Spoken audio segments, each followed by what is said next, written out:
All right, folks, we're back with another live video. Today is leg day. And something I want to point out before we get started is why, if you're doing a bodybuilding show, you don't want to pump up your legs. So check this out. We're going to do a comparison right here. See how you can see the cuts in the leg? How noticeable that is? Now, we'll do this again at the end of the workout and you probably won't see near as much because when your legs get pumped up, it kind of makes those lines disappear because everything gets swollen. And when you're in a bodybuilding show, you want to be able to see that definition in your legs, which is nice because you don't really want to do a bunch of squats backstage and getting really tired. You can just sit there and focus on push-ups, some lateral raises, a little bit of rows to get your lats and your chest pumped up, and it's going to make you look pretty huge. So, we'll throw that in there. Shout out to Alfredo, thanks for joining in like you've been doing. And just to answer your question, yes, super chats are always helpful for the channel. And to show you guys, or to tell you guys what we're doing real quick with this new format, just picking a topic that I'm going to talk about between sets. Today it is how, or what was the title? Here we go. The problem with the best exercises and optimization trends, because people are getting so particular about how you have to do things and the best way to do everything, when really you just need to work out and be consistent with something and not worry so much about how exactly you're going to do it or if you're picking the best exercises. And we'll talk about that and how some stuff is true, how some stuff is not. Before I get into my first set here, we got my supplements that I use back there. I'll talk about those later, but harder than last time. I'll have that linked and I'll stick it in the chat there too. It's also always in the description, as well as my workout that I'm doing today is in the description, but if you use code Camber, you get 15% off. And I'm only going to talk about the things that I use because I don't think everything is worth your money. But we're 2 minutes in, so let's get started with this first warm-up set, and then we will talk about more. So if you have questions, post them in the comments or the chat, and I will answer specific stuff you want to know. Otherwise, I'm just going to talk about the topic that we have for today. As you see, I'm on the leg press. You might think, wait, you're supposed to start leg day with squats. What is this? Well, that's part of the optimization that we'll talk about in just a moment. I'm starting with 200 pounds here. I think the sled itself is like 60, but I just count the weight based on what I put on there. Makes it a lot simpler.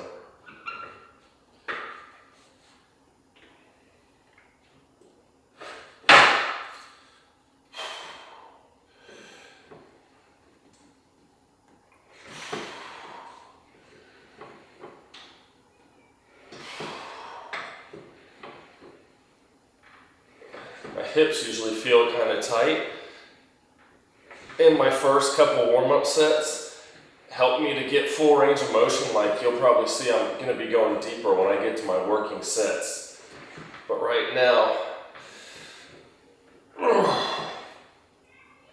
I stretched a little bit before I got started, but it's still a little tight and difficult.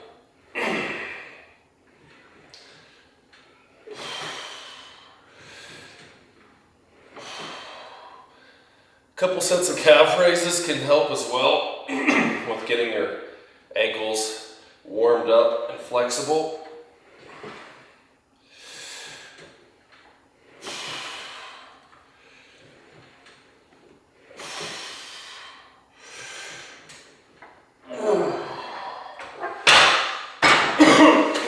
So even there, my last few reps felt deeper than the beginning of the set.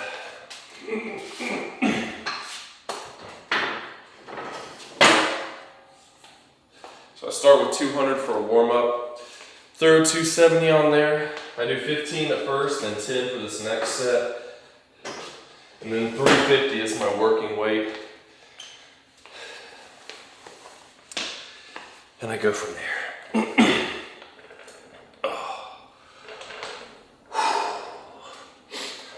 Yeah, this is the garage gym. This is where it happens. And it doesn't take a whole lot. The big thing about gaining muscle, making progress, is being consistent. Pick a plan, stick to it, and keep training hard. and you're gonna make progress. This looks a little bright. I'm gonna change that a bit. For example, I track stuff on my phone. I'm just using the notes app here, and whatever exercise I'm doing, I just put it in there, how much weight, how many reps for each set, and I shoot for at least that, or try to hit another rep. And I usually work out in a certain rep range, like say it's 10 to 15 reps. Once I hit 15, then I'll add 5 to 10 pounds depending on what the exercise is, and move back down to shooting for 10, and then slowly move up. Keep your form, your technique the same, and you'll make progress. But, you know, I used to be pretty religious in the fact of I have to do squats first. Squats are how you build your legs. Squats are the foundation, but you don't have to. What I've learned over time is that every exercise is just designed to put tension on the muscle.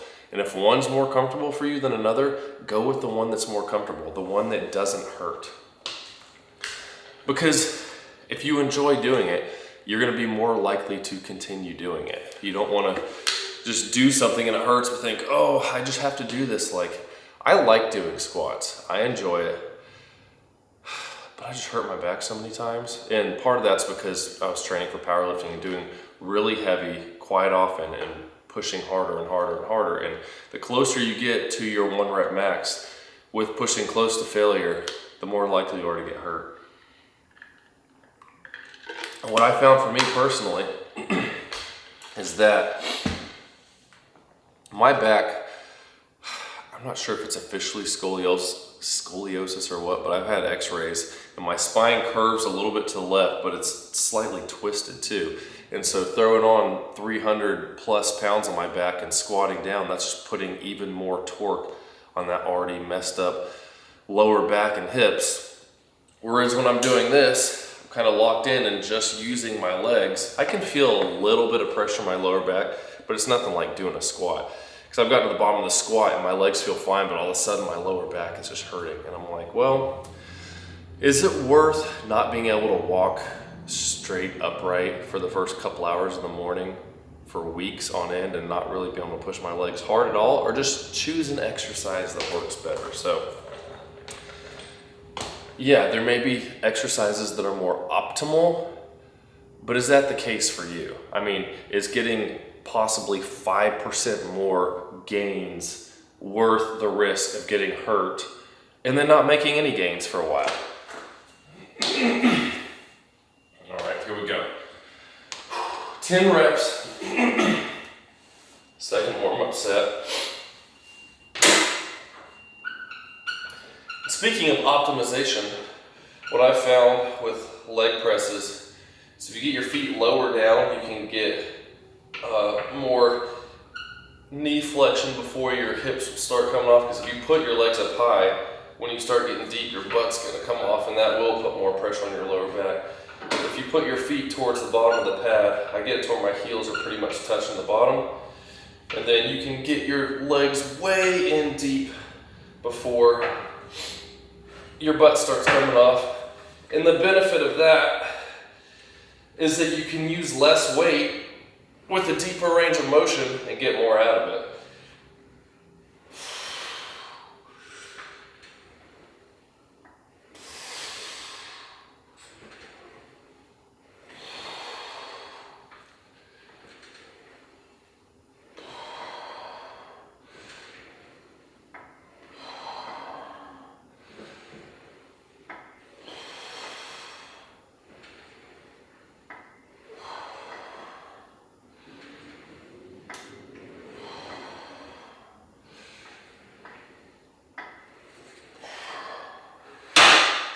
Tell you what, I really like this machine too. Really big foot pad, deep range of motion. I have it linked in the description if you want to check it out. And I have a video review on it as well. All right, so now we'll move up to our working weight here.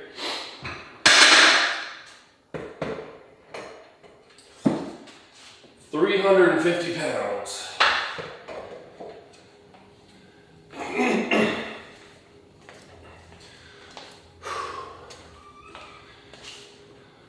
Quick shout out to my supplements I use, harder than last time. All I really use from them is creatine, pre-workout, and protein powder. They have a lot of other stuff that I'm not really interested in. I have used GO2 Max. I have a video to that on the channel. But I like this vegan protein powder here. And the creatine, take this every day. I usually have a scoop or two of this every day. I find that the whey and casein tends to just make me feel more bloated and get gassy, whereas the vegan one, I don't have problems. This is my favorite pre-workout right now, this hardcore stem tropical fruit punch. I took 1 scoop of this after half an hour before I started, and now I have a scoop of this pre-pump. So this has no caffeine, this has caffeine. And the reason for that is, it's not recommended, it's recommended that you don't exceed 400 milligrams of caffeine a day. So there's 100 in each scoop of the hardcore stem, which is a lot less than a lot of other pre-workouts. A lot of them have 200 plus per scoop. But I don't want that much caffeine. I want to just have a little bit since it's earlier in the morning workout. I mean, I usually want one anyways. But also, there we go. We're going to be driving to Tennessee later today for my girls' gymnastics competition. 5.5 hour drive, and I'm going to save, I have these Celsius packs, or actually I have a few of the sodas too, but those are 200 milligrams each. But I'm going to save one of those for the drive up there, just so I'll be a little extra awake because it's going to be later in the day that we go. So I want to be able to use that when it's going to help me. You don't necessarily need a lot of caffeine for a workout, but just a little bit helps out here and there. So get my next working set. We'll go into some more of these optimization trends, if you should follow it. 270 plus 50. I'm gonna make sure I put this on right, because I do not want to do the wrong amount of weight. So I got 55s, 45s, 35s, 25s, and 15s times 2, yep, 350. You know, sometimes counting is difficult. My wife got me a shirt, a workout tank top that says, "Be quiet, I'm counting," and it has a bunch of weights all over the floor. So I'll be bringing that one back out once it gets warm again. Because it was warm all last week, and all of a sudden yesterday it just went back to being cold again.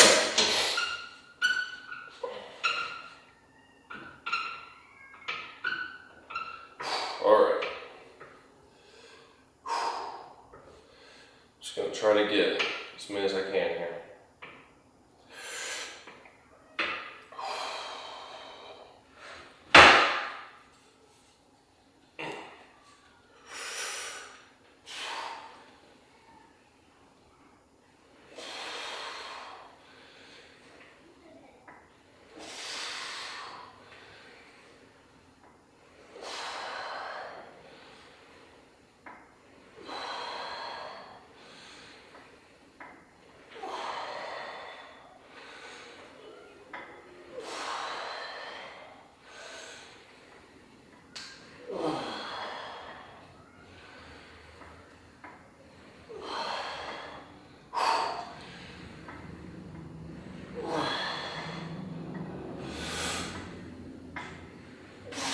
Ten.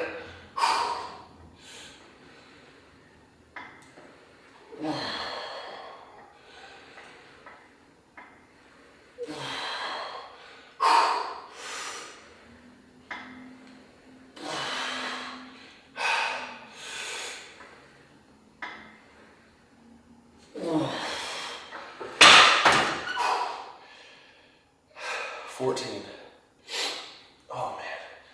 I try when I'm getting towards the end of those. Heart's beating fast. To only give myself like one deep breath, legs starting to burn. I don't want to lock out and be like, and let them rest a bunch, because that's gonna change how many reps you can do when you're tracking your progress.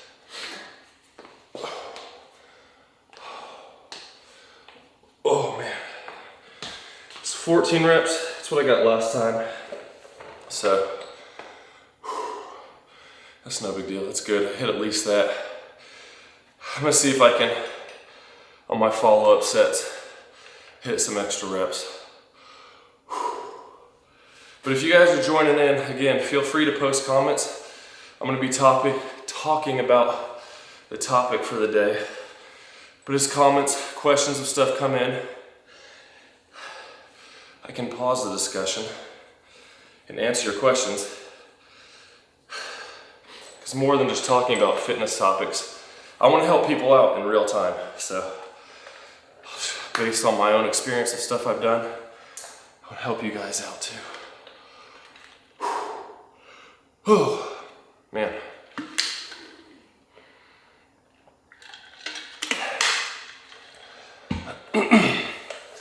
So, when it comes to optimizing our best exercises for legs, or your leg, back, chest day, whatever, I would suggest doing some kind of compound movement first. So that's when more than one joint is moving. So like a leg extension would just be an isolation exercise. It's one joint. Leg press, your hip and your knee joint are moving. So you're using multiple muscles, your glutes, quads, hamstrings. So doing some kind of exercise that pushes everything hard. Now, something I have done before when I have had some back pain is I'll do leg extensions, leg curls first, and be pushing them hard to failure so my legs are already tired. And then I do like 100 pounds less on the squat and still shoot for the same reps as I would get if I was doing them first, but my legs are already tired, that now I'm still working them hard to failure, but with way less weight stacked on my back. So that's something to consider. I've heard a lot of pros do that who are really strong, because it's just really hard on your joints and your nervous system to be squatting like 500 plus pounds for reps. So instead, they can, do those other isolation exercises first, pre-fatigue your muscles, like you probably heard people talk about. And then that makes it a lot better for doing the compounds with less weight, but you're still getting a lot out of it. So I would suggest in general, especially if you're starting out doing compound movements, especially if you're just doing full body workouts, which we'll get to that later too, programming your exercises, but you can get a whole lot more out of doing a compound lift versus doing a bunch of isolation things, especially if you don't have a whole lot of time in the gym. Get about 30 more seconds. But the compounds, I suggest squats, lunges, and even something like this, a hack squat or a leg press if you'd rather use machines, because you don't have to do free weights. Again, every different exercise is just another way to put tension on your muscles. So some kind of compound leg movement that's gonna work generally everything in your legs. Like I like lunges. I could do 2 hard sets of lunges and be sore for a couple days. I prefer doing with a barbell now versus dumbbells, but I'll feel it in my butt. My quads will be dead. I do like one set of high rep, like 15 to 20 stiff legged deadlifts, and my hamstrings are sore for days, versus I could do 4 or 5 sets of leg curls and they wouldn't be as sore. But it's also harder on my lower back, especially if it's already sore, doing those stiff leg deadlifts. Okay. So my second set last time I got 12. Let me see if I can get that. 12, maybe 13, we'll see. Just gonna push, see how it goes.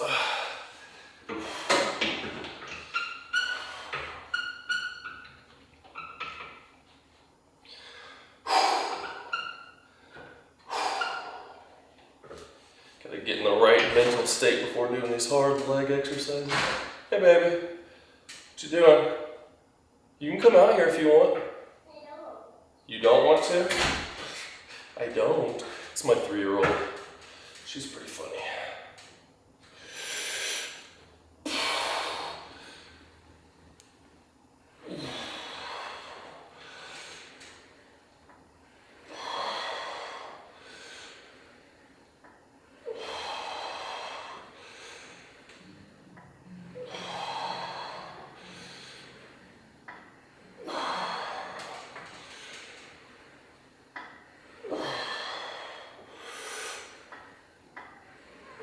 7.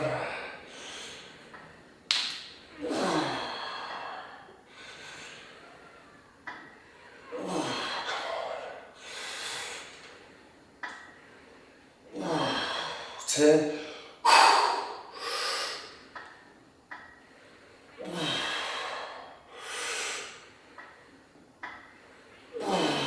You got one more.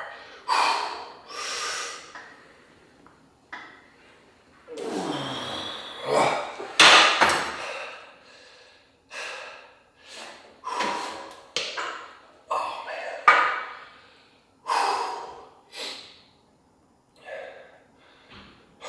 That gets tough real quick. When the 5th one feels difficult, but you know you're trying to hit 12 or more. Oh, my legs.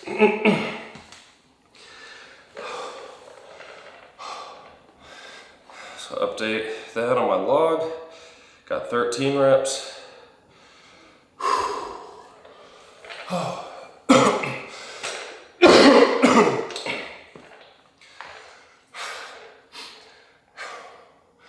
So if you have lower back issues, I would suggest something like a leg press versus a squat. Lunges, I think are probably better. I'm not saying better than a hack squat, but better than squats for your lower back if you got issues, because you can stay a lot more upright. I would suggest though trying it with a barbell on your back if you're using weight. But even, you don't have to use a 45-pound bar. You could get if your gym has a rack with the bars, the preset weights, like a 10-pound one, just because when you're doing the lunges, if you're holding weights, when it's getting difficult, it can be easy to kind of round your back and push up. And that can be hard on your lower back, whereas if you have weight on your back, you start doing that, it's gonna make you tip over, so it's a whole lot easier to stay upright.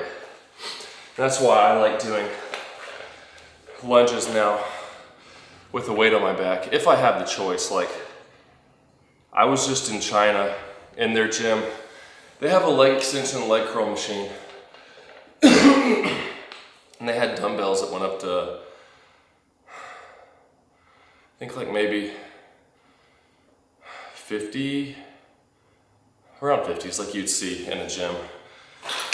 And they have a bar that you can load up with weight too, but there's no rack. It's just like if you're gonna do curls or whatever with a free weight. So I don't really wanna load up 130 pounds, have to clean it off the floor, get it up over my head, and then when I get done with the set of 30 lunges, I'm like breathing hard and like having to try to press it up over my head, get it down, dropping it or something and breaking the floor.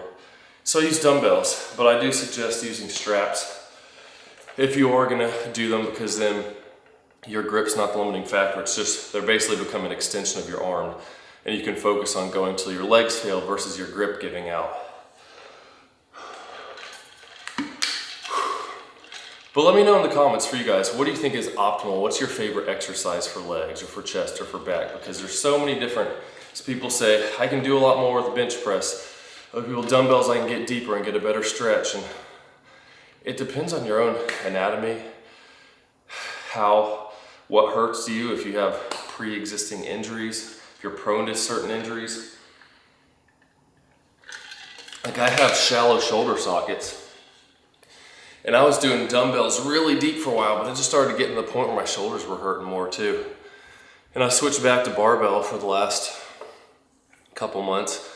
And this shoulder's been a little sore just from already hurting, but I stretch it during my warm-ups and it's been feeling fine. I just hit a PR of 200 for 12 the other day.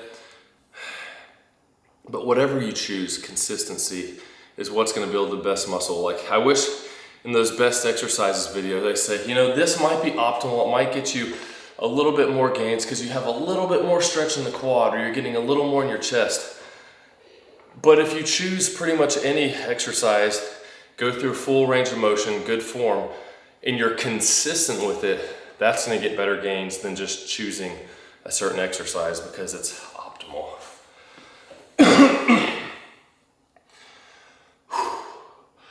But that's it for legs. I'm gonna do, not for the leg workout, but for the leg discussion. I'm gonna get my next set here and we'll get into the bench press stuff, or chest more so, but bench press is for chest. So last time I got 10 reps on the third set. If you notice, I had 14, 12, and then 10 last time. That's going close to failure. Like, I might be able to eke out another rep on this, but it's still putting pressure on your lower back, and I don't wanna go too crazy with it and hurt my back. Like, I can definitely feel my quads are pumped. So getting close to failure is the key. On most stuff, I will try to push all the way to failure. Leg stuff, especially if you're doing squats, the only time I've ever actually failed and not been able to get up on a squat is at a powerlifting meet. So I might be able to get a little more out of the reps I've done in the past, but training close to failure, I've had pretty good leg growth with probably fewer injuries. But if you're squatting, please use the safety rails so you don't die.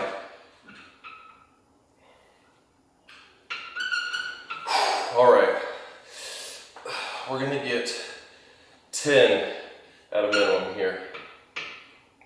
But you'll notice what I was saying, 14, 12, 10. If you're pushing towards or at failure in each set, you're probably not gonna be able to get the same amount of reps for all of your sets unless you drop the weight.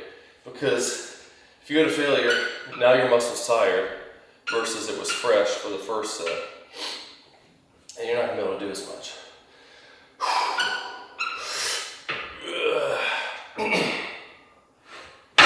Here we go, come on.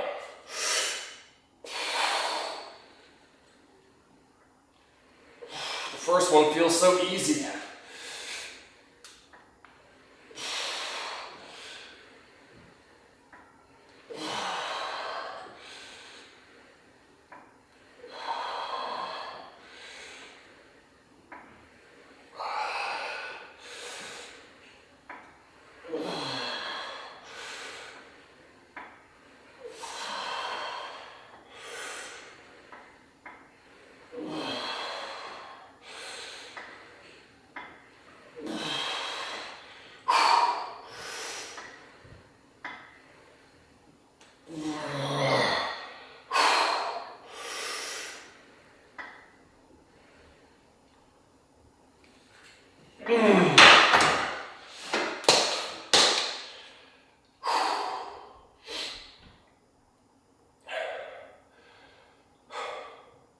You'll see people in the gym with like 700 pounds on here.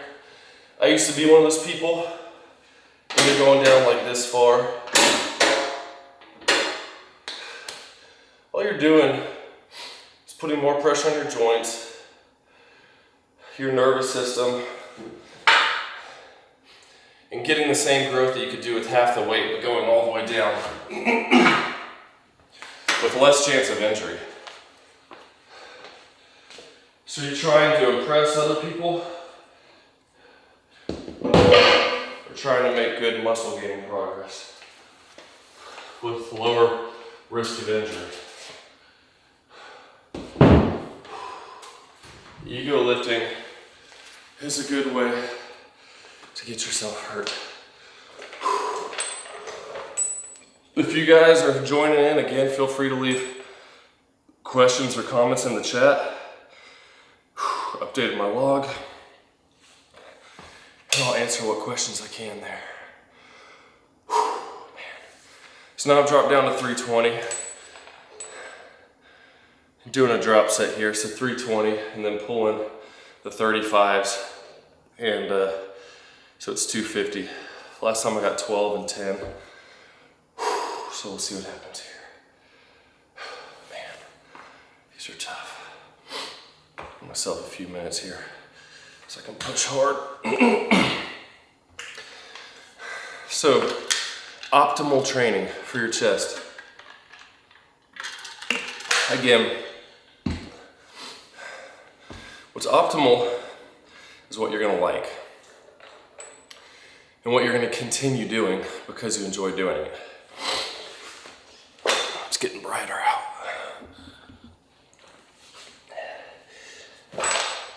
So dumbbells, they are going to allow you to get a deeper stretch, especially if you bring your arm out so the dumbbell touches outside your shoulder and you control it. The big thing is no matter what exercise you choose, try to control it. Because you're going to feel the muscle contract a lot more. When it comes to chest exercises, you don't want to be pushing with your back rounded. You want to pull your shoulder blades together and open up your chest, and then you'll feel your chest a whole lot more than your delts. Because I used to always do chest stuff with my arms straight out like this, and my shoulders would hurt because I'm using way more shoulders with heavy weight than chest. Like, you can feel how tight your shoulder is like this versus your chest, but if you pull your shoulder blades back, now your chest is just as tight.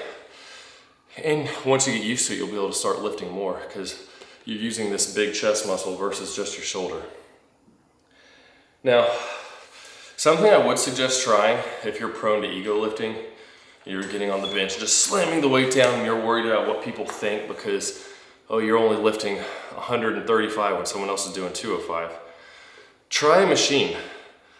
I found a lot of times I get way more of a pump on a machine. I get on there, I especially like the ones with a little foot plate so that it's a real deep stretch, but you use the foot plate to get out here so you're not having to start from that stretch position.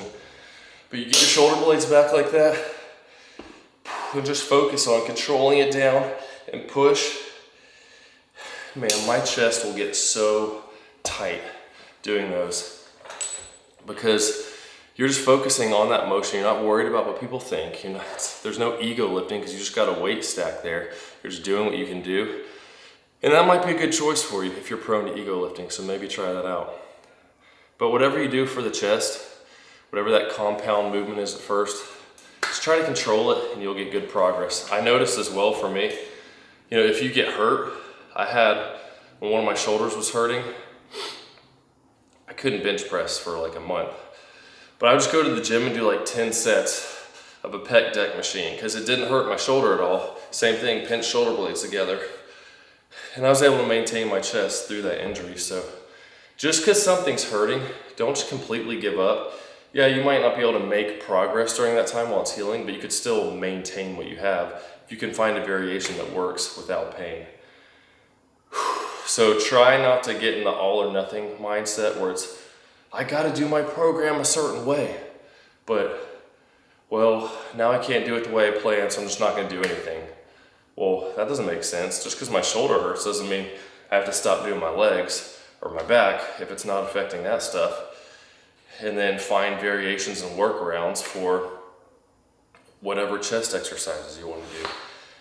Going easy and doing something is a lot better than just not doing anything because you can at least maintain where you are versus start regression. Because chances are, especially when you get older, I'm 36, something's probably always going to be hurting when you've been working out this long and pushing yourself hard in the gym. Talking a bunch now because I'm avoiding this drop set. So 320 pounds and dropping down to 250. Oh man. This is gonna be tough. Just one rep at a time. Focus on good form. And I try not to start speeding through the reps either when it gets difficult. You don't want to start bouncing it. Just good form the whole time.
That's 13.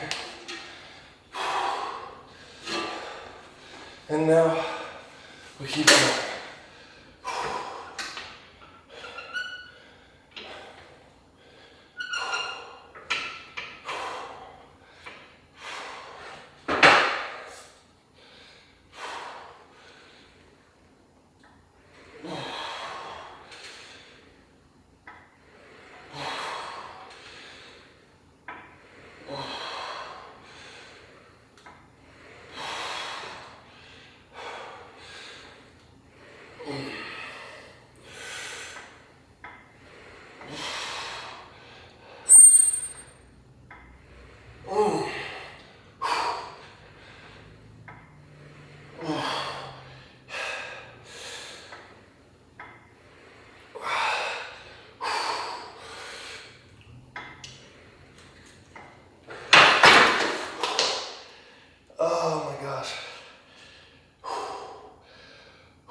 I'm gonna have to make sure, add in some stops on our car ride so my legs don't cramp up. Man. So we got Alfredo, beginner question. When you get back in leg press, can you describe foot placement you're using?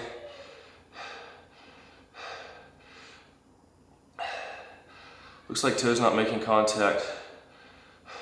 Yeah, so a lot of times when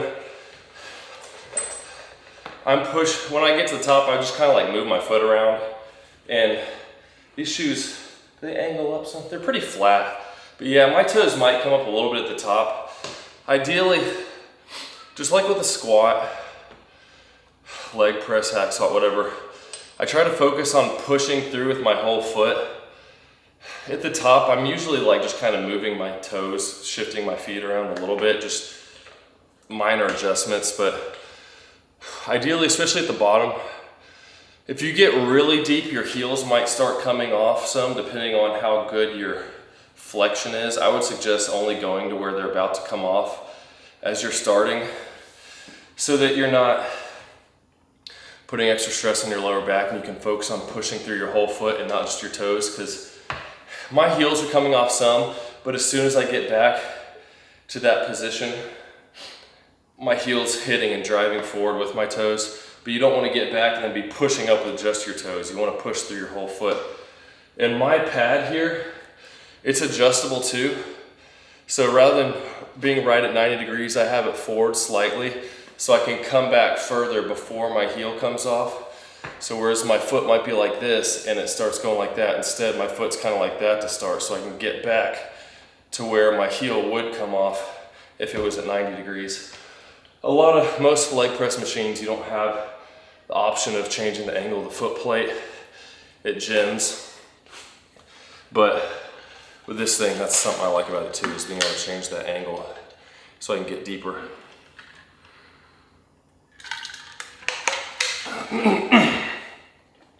Alright, so I got 13 and then 10 on that.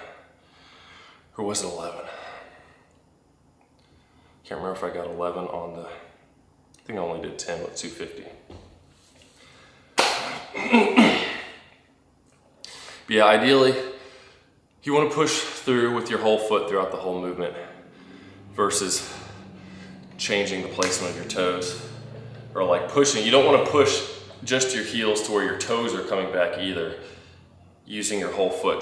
That's something I like about these shoes. I have a review I did on them. These are Notorious Lift. Like, you don't need lifting shoes to lift. I just worked out in like typical slip-on type of shoe for the longest time. When I started powerlifting, I got these, and I really like how thin the sole is, and you can just, it almost feels like you're barefoot and you're grabbing the ground with your toes, and you just feel good contact when you're doing stuff, and they don't slip. Well, I did my chest workout the other day and my foot slipped some because my platform was kind of dirty.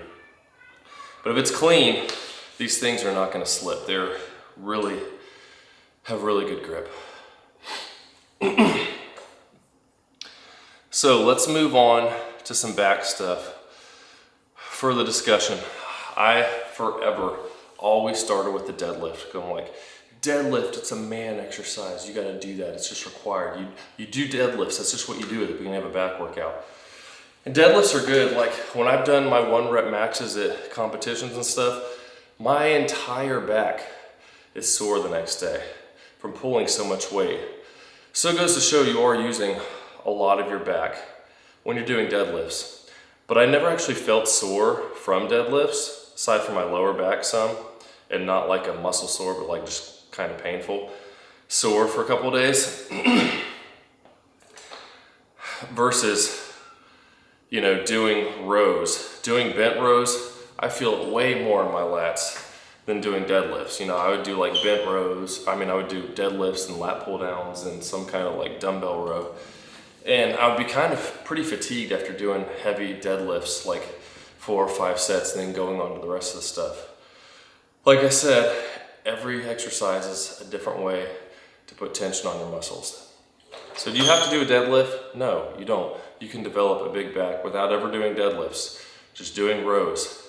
Vertical and horizontal pulling is going to do it for you. And we're going to get to that next after I do this last set of leg press, about optimal hand placement and what's going to get you the best gains. My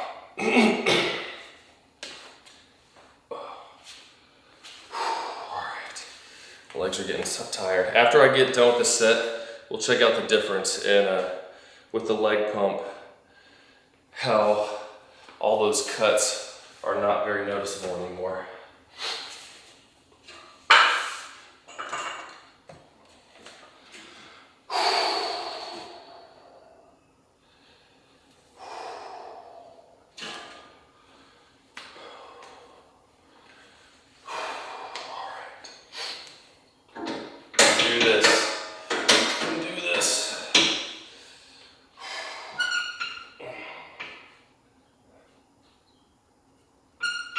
So I'm going to try to pay attention to what you said here and see if I'm moving my toes at the top.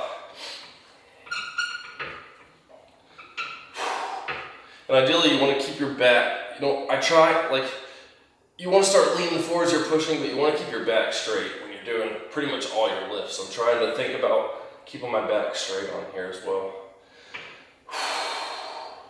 So 300 pounds now for this last set.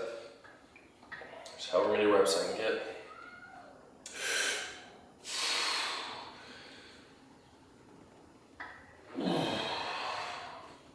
Yeah, like right here, sometimes I lift my toes, but not during the lift itself here.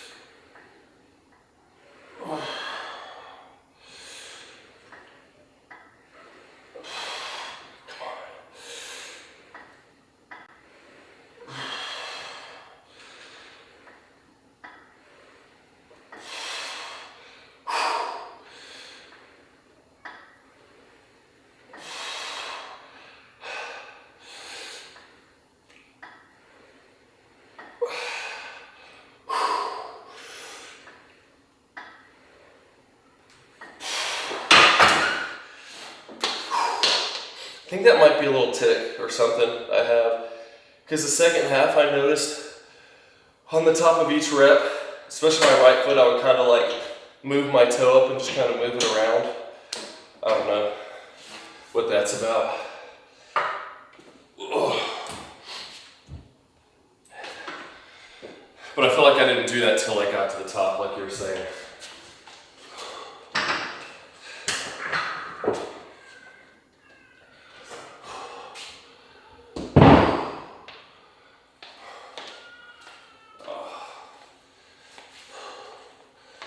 So now for the rest of my leg workout, I did 5 hard sets of leg press. Now I'm just going to be doing supersets of leg extensions, calf raises, and leg curls.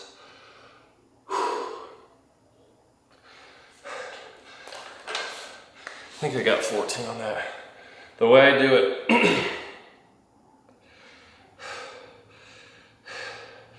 you start with leg extensions. I do 6 sets of of calf extensions. So I start with those and then go to leg curls back and forth. And after I do the 3 sets of leg curls, then I switch to leg extensions while I'm doing my last 3 sets of calf raises. Because my quads are pretty pumped right now. And I don't think I'd be able to get as much on leg extensions if I did them right after this.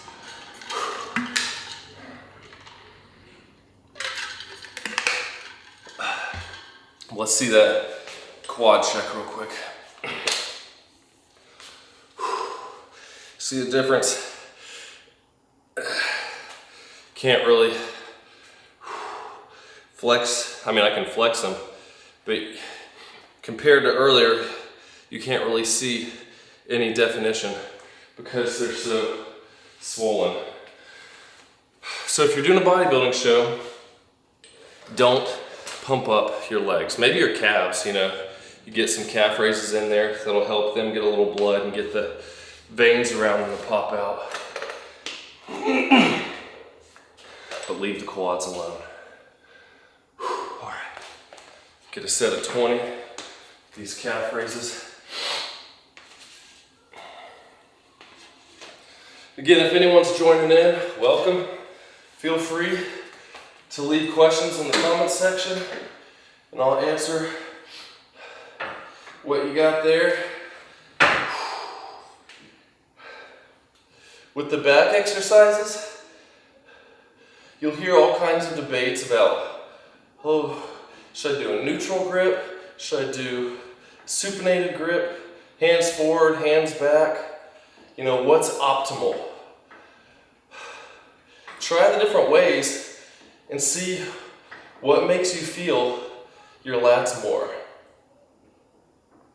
A lot of exercises for me, especially with pull-ups, I like, instead of a straight on grip, I don't like a totally neutral grip, but kind of like a 45-degree angle is the most comfortable for me when I'm doing vertical pulling. And I feel like I'm hitting my lats more.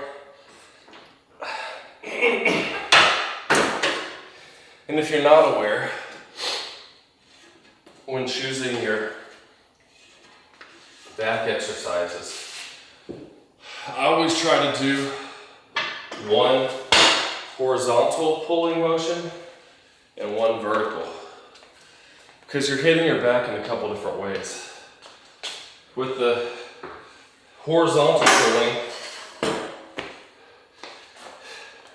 you're working on getting the thickness of your back. With the vertical pulling, you're working on the width of it. So you're getting it wide and thicker. Let's bring this over here. See the leg curls. So you want both of those. You don't want it to be wide and not have any depth to your lats. Let's see.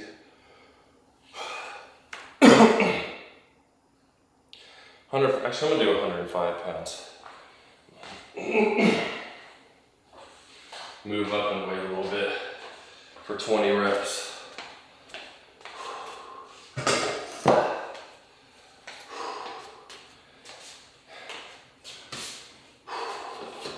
And there's debates about what's better, lying leg curls or seated.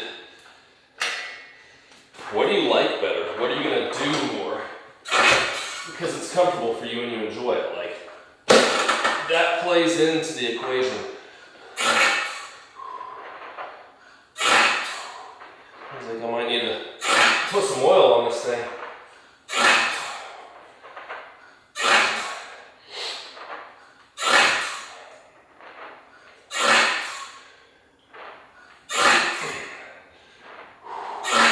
When I'm in a gym, I prefer seated leg curls because you can see how my butt's kind of moving up and down here. I feel like I can isolate even more on the seated ones and get more of a stretch. But that doesn't mean I'm not getting a workout here because I'm lying. This is what I have available. Oh, I see why I was doing that. I started too low, so it was having to pull extra far. Let's see.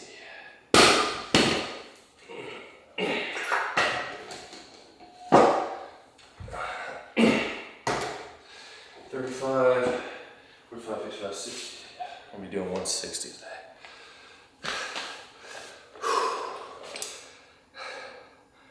So I changed that to 105. And this is where I keep track on my phone. Because if I just went to the gym and didn't have the stuff written down, I wouldn't remember what I did the previous times. And I would just be randomly doing whatever.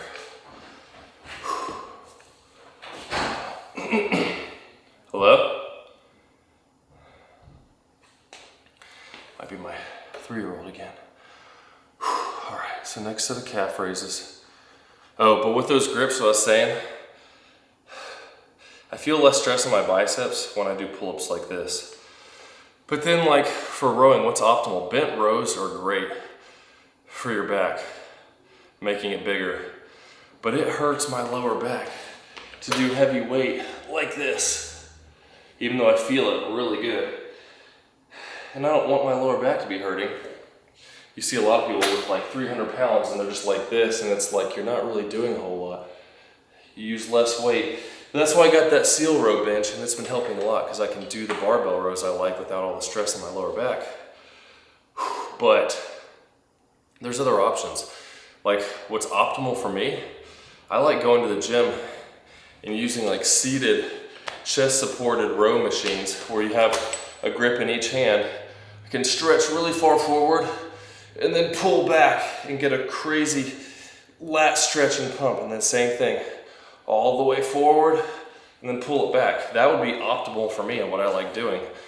Maybe it won't put on as much muscle as doing barbell rows, bent over, not supported, but you gotta do what works for you. Like, okay, I can trade off maybe 10%, which is probably way more higher than what the actual number would be, but say it was 10%.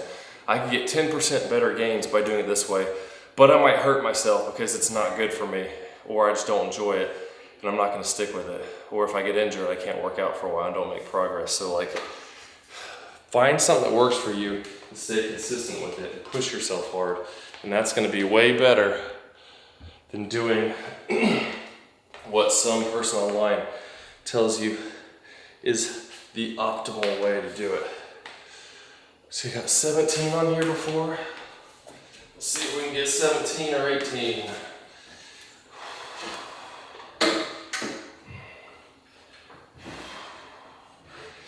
With calves, just like everything else, you want to control it. So you don't want to just sit here and bounce the weight up and down really fast. Take your time, get a full range of motion, stretch it, push back up. You don't have to do, like you see people say you got to pause really long time at the bottom. You don't have to do that. Like, you can, just make sure you're using less weight because it's going to be even harder on your muscles. So in that sense, it would be good, because if you can get more out of less weight, then that's ideal because you're less likely to get injured with less weight.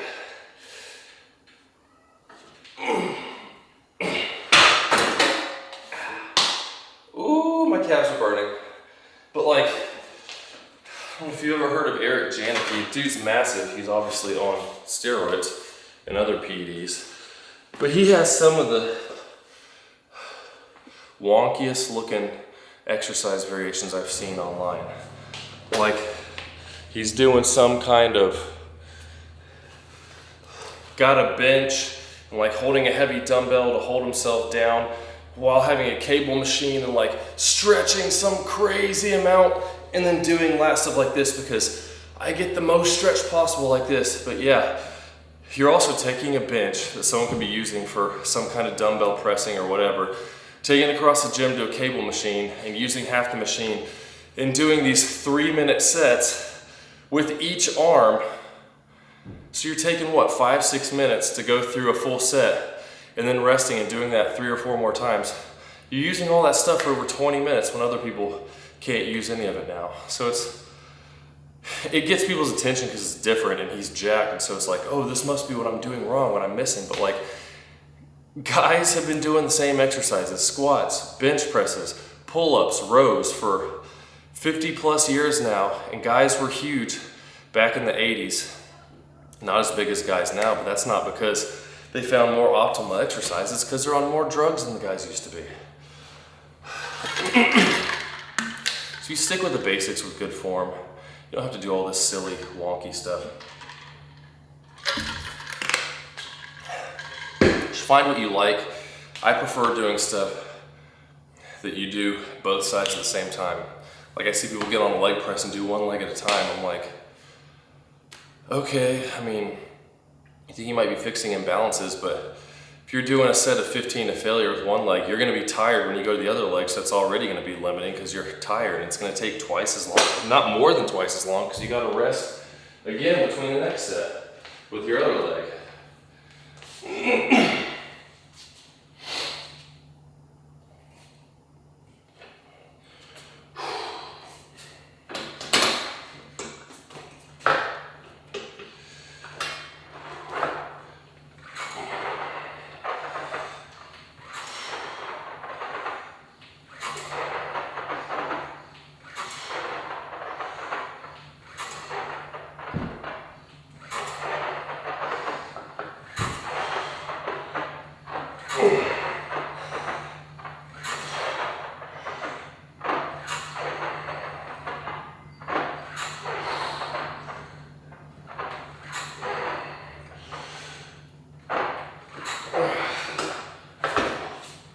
13. Another thing you gotta ask yourself is, I just forgot what I was gonna say. So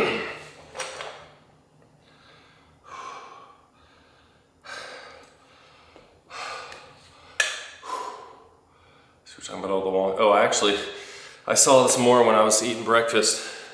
It was a, I think, Renaissance periodization video who's titled like 6 exercises that you're missing out for maximum muscle growth. It's like, okay. I mean, I get the whole clickbait need for titles, but it's like, are there really 6 new exercises that no one knew of that these are just gonna make a huge difference in your training? And what happens with a lot of that stuff is whenever you start a new exercise that you're not used to, you're probably gonna feel more of a pump with less weight because you're not used to it yet. But then once you do it enough, you get used to it. It's like everything else. So you feel that initial pump, you're like, wow, I have been missing this. I just got the craziest pump. Well, yeah, because it's new. You're not used to it. But once you do a few workouts with it, it's not going to be like that anymore.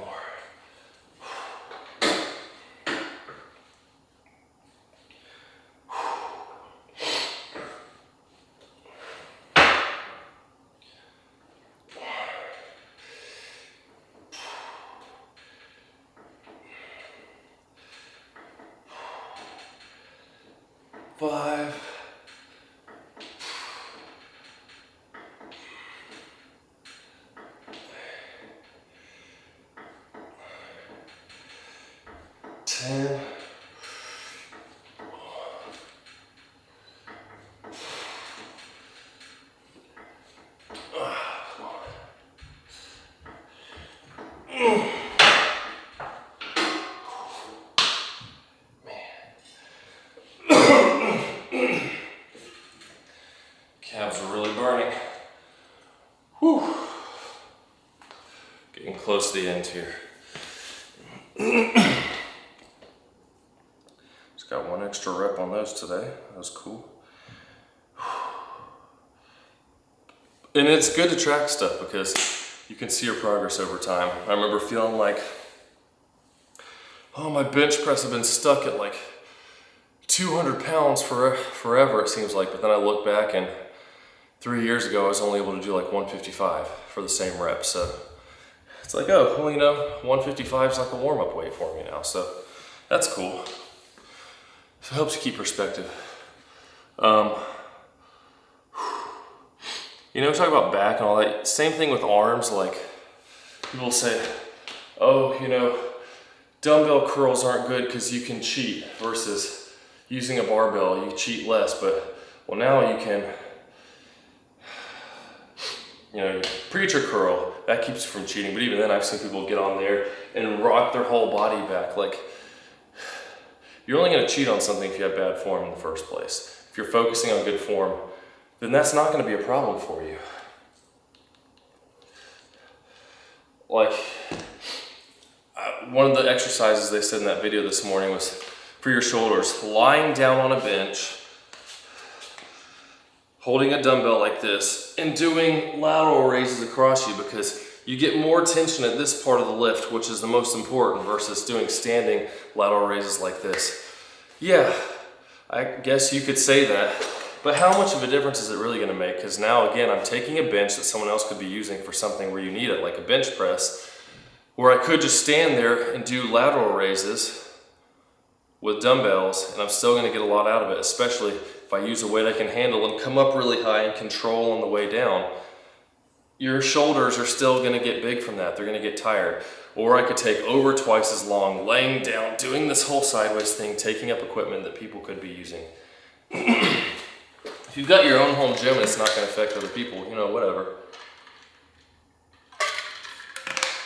But it's these things that look different, and people with big muscles are doing it. So like, that must be what got them big muscles, but you don't ever see them doing that in their actual training videos on Instagram. It's like, oh no, look, he's doing lateral raises like everybody else. Because you don't want to waste your time doing all these wonky types of exercises like, oh, I'm going to take 20 minutes to do my single arm cross body lateral or rows, and now I'm going to do my single arm lateral raises for another 20 minutes. Like, you want to take 3 hours for a workout, you know? Go for it. Getting in everybody else's way. All right, leg curl.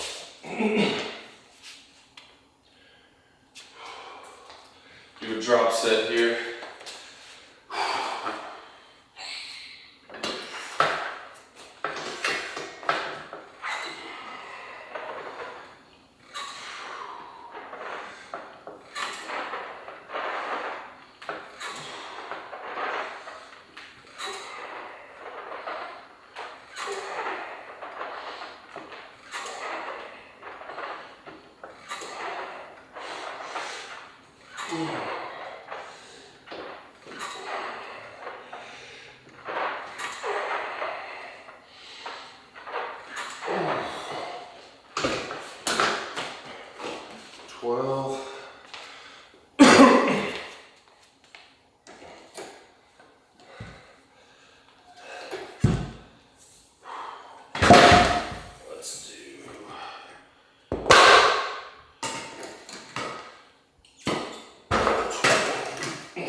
home stretch here. 3 more sets of calf raises along with leg extensions. And that's what I've been doing with my workouts. I've been picking 4 exercises and just pushing hard on those and making the most out of it for my legs push and pull days. And that's the next topic we're going to get into as I'm finishing up, is the best programming for your workouts. Should you do full body? Should you do upper lower? Should you do push pull legs? Should you do high volume, low volume? When it comes to volume,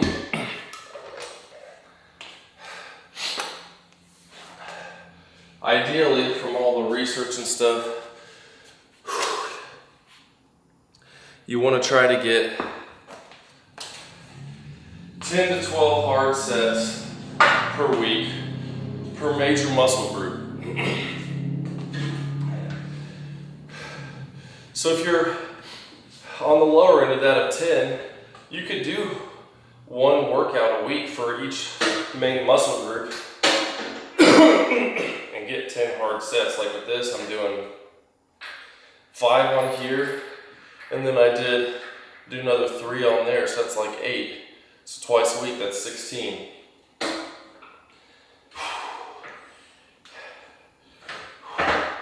But, just trying to talk while I'm doing this.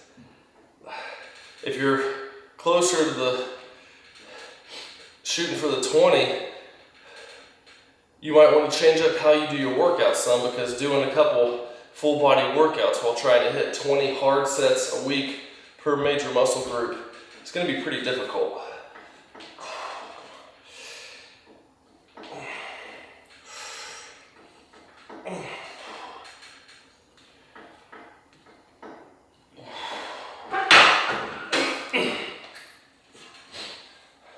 So you got to figure out what works best for your work schedule, for how much you want to exercise, for how much you enjoy exercising. Like, I like working out and lifting, so I like doing a push-pull leg split.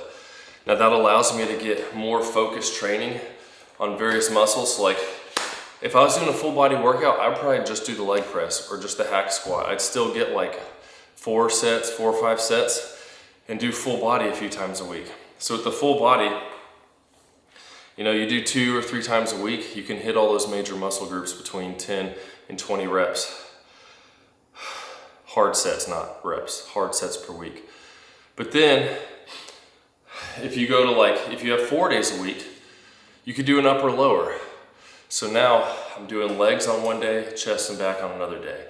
And so you have more time in each workout to focus on getting those hard sets, and you can get up close to that 20 hard sets per week. Your upper days are probably gonna be a little longer because you're having to do chest and back versus just legs on the leg day. But you can also, if you have 3 days a week, you can do upper body, lower body, take a few days off, then do a full body. Just depending on how you want to do it. Like, there's so many different ways to program. You don't have to stick to one thing. Like, ideally, you want to have a program that you're sticking to so you can track your progress, but that doesn't mean you can't adapt. Like, say it's a week where you're extra busy at work, you don't have as much time. Instead of doing my upper lower twice a week for 4 workouts, well, I can cut one of those out and do a full body one day. Take a little bit longer, still get the same exercises in. But now I just made some more time for whatever work project you might have going on. So you just got to be able to adapt like that, because stuff isn't always ideal. You can't always have the perfect, optimize everything, because life changes. When I go to work, some hotels, I might be at a hotel for a 3-day layover, which doesn't happen very often. But when it does happen, there's this really nice gym in Germany, like proper bodybuilding type gym. I could stick with my normal push-pull legs workout split if I have a 3-day layover there, like a weekend layover or something. See, that's 165. But then if I go there for 2 days, I might do an upper lower. Or if I just have 1 day, I'll do a full body workout, depending on where my next layover is and how much time I'm gonna have. So when I'm at home, excuse me, I typically stick to the same workout pattern, push-pull legs, push-pull legs. I actually do push-pull legs cardio, so it's a 4-day split for me. I'll go swim for an hour, up to an hour and a half. But then when I'm gone, you know, like we're gonna be in a hotel the next couple days, I might just go do a little light maintenance full body workout on Friday morning or Saturday morning, something like that. Rather than being like, oh, I can't do my stuff, this just stinks, I'm gonna do nothing. Like, you can still do a little something. It only takes 1/3 of the volume to maintain what you have. Yeah, see, now my quads aren't so pumped, so I can, it's a lot easier to do this now.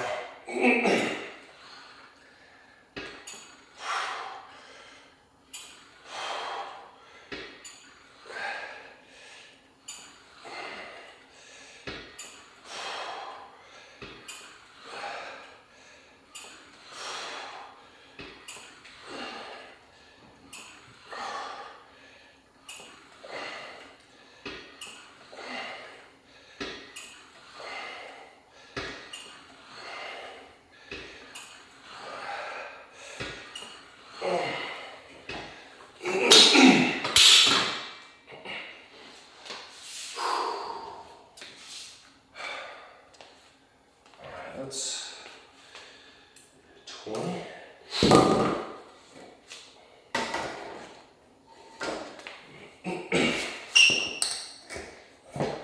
Up to 195 pounds on there.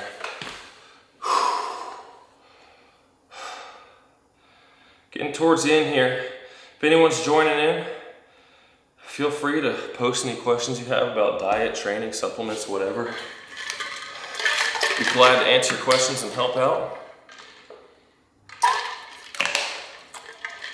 Like and subscribe. I'm gonna be doing a lot more of these live videos because I enjoy chatting with y'all, along with my normal shorter form videos. Have some funny shorts I'm working on too right now for my new Jacked Phobia series. That's kind of like a satire for all the body positivity, fat phobia junk that's out there now. So hopefully that'll be some good entertainment for you.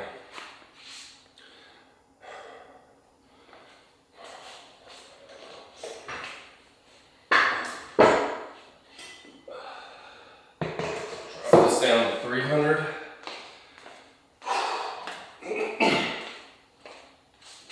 Last couple sets here.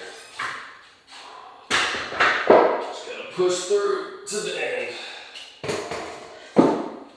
I actually have a chiropractor appointment I forgot about in 45 minutes. So, get finished up here. Shooting for 14 reps.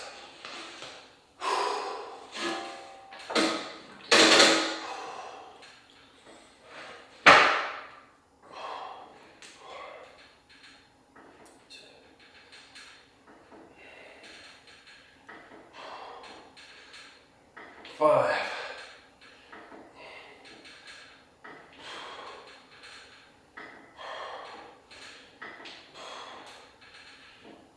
10.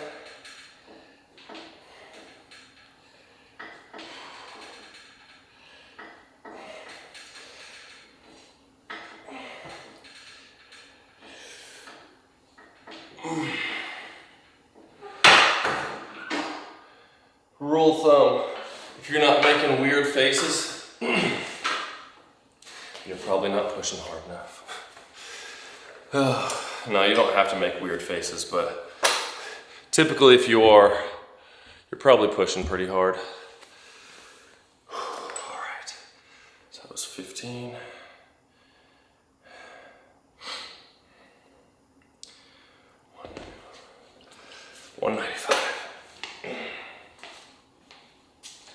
Legs are starting to feel it walking around. definitely feel it when I go upstairs next time.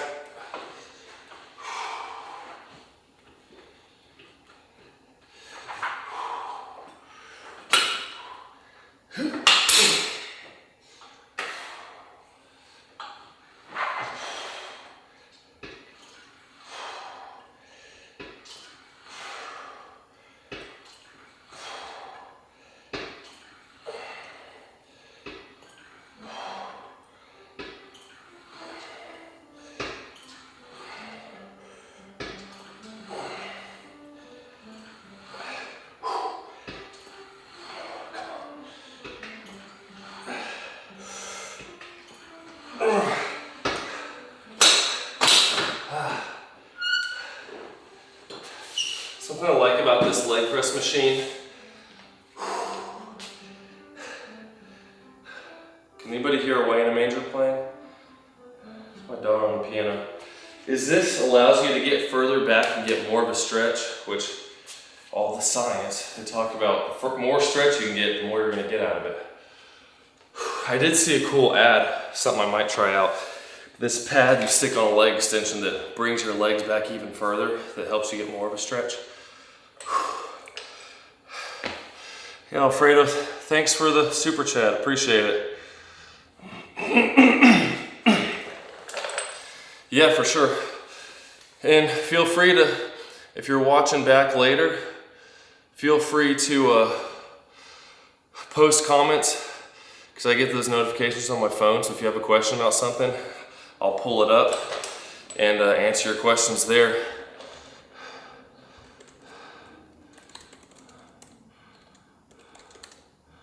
Glad to help. But yeah, like I try to answer every comment I get on my channels, because if people are taking the time to watch and comment, I want to answer and help out how I can.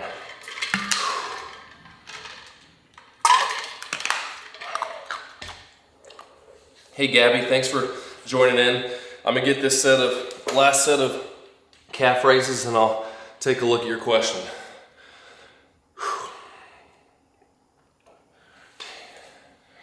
Drop set here.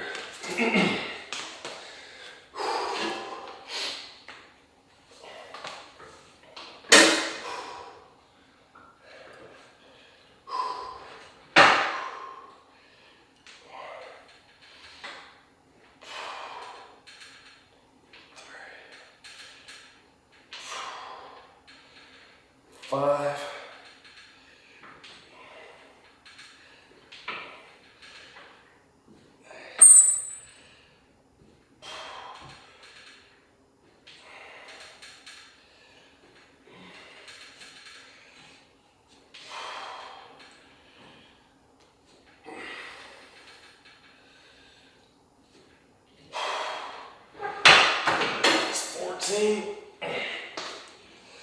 Drop 70 pounds off and keep going.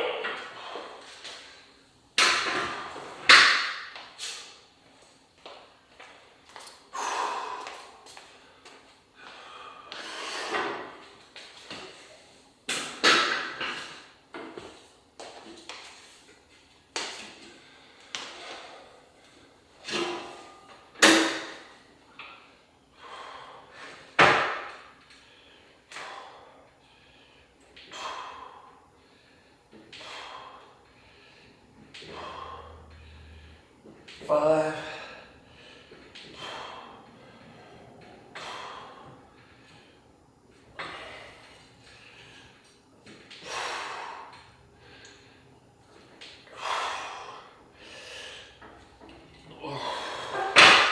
Oh, 11. All right. Calves are burning.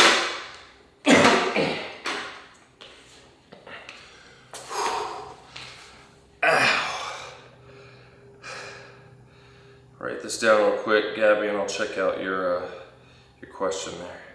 Got one more set of leg extensions and I'll be done here.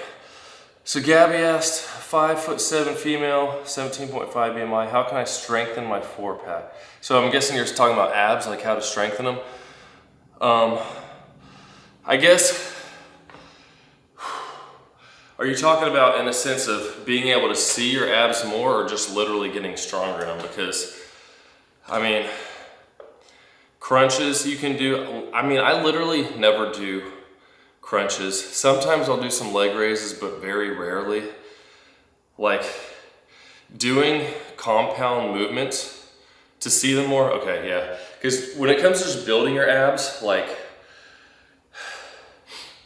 the thing that people, I guess, don't consider is when it comes to aesthetic physique type of thing, like, your abs are just like any other muscle. So if you're doing crunches, you're doing leg raises, you're doing all this oblique stuff, you're gonna literally make your waist thicker. But that doesn't mean you're gonna see your muscles more, because muscle definition is literally just a factor of body fat. So like, I'm probably like 10%-ish right now, and that's what it looks like. When I'm like 10 pounds heavier, you can still see the outline of my abs, but not nearly as much. So if you wanna see your abs more, it's literally just losing weight. As simple as that. And why it's so important to resistance train is because if you just lose fat but you don't have a lot of muscle, you're not gonna be able to eat much food. It's gonna be harder to maintain that. Whereas if you build up a muscular base, you'll still be at a higher body weight, which takes more calories to maintain. Now granted, how hungry you are is gonna depend on your body fat percentage. So if you were 10% body fat at 130 pounds versus me 10% body fat at 180 pounds, we'd probably have the same amount of hunger, even though I'm eating a higher volume of food, because it's your body being lean that's making you want to eat more.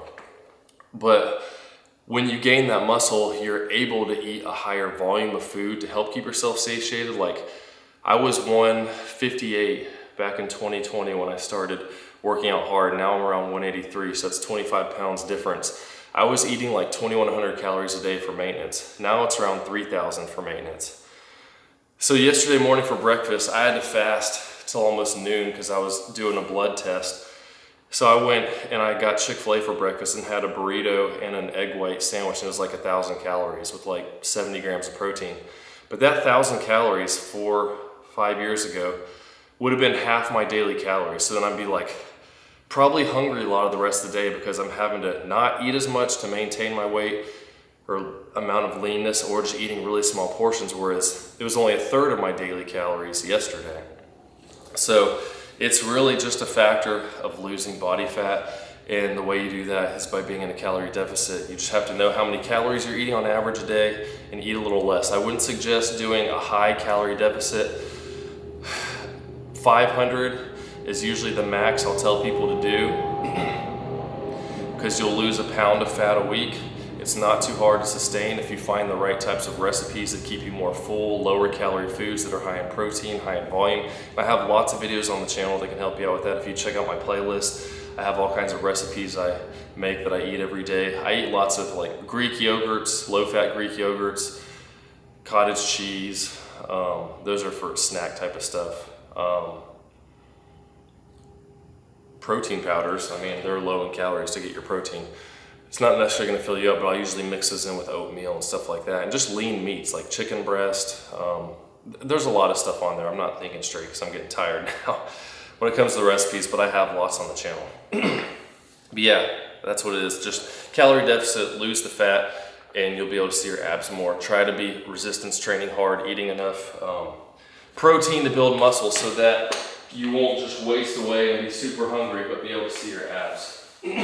And keep in mind too that like the only people that really care about seeing your abs is you.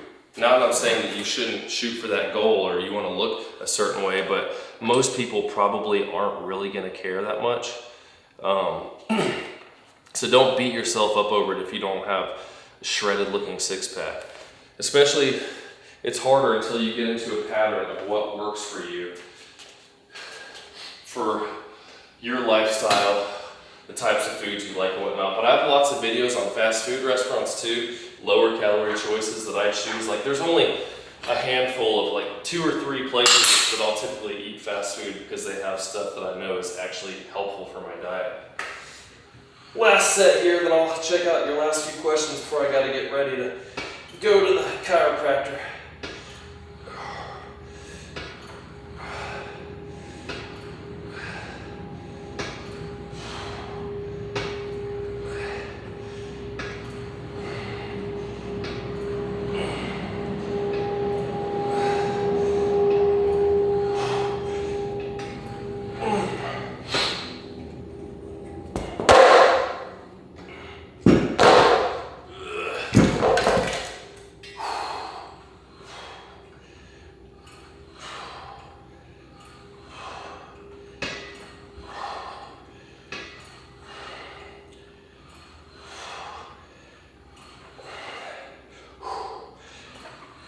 It's burning.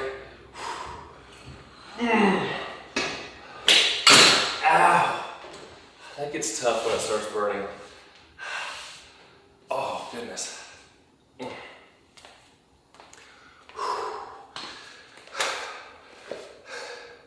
So that was 13 and 9. All right, that is it for the leg day. Check your comments here real quick because I gotta get my girls gymnastics here soon.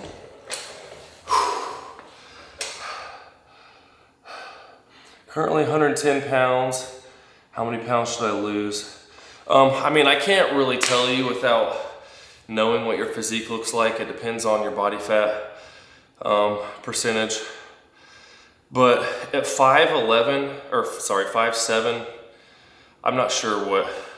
I'd have to look up a BMI scale. Actually, I'll look that real quick. See what body fat percentage I would correlate to. Because for me, I'm technically like borderline overweight based on BMI because of my muscle mass. So it's, I mean, BMI charts are kind of silly. Let's see, 17. So that classifies as underweight at 5'7".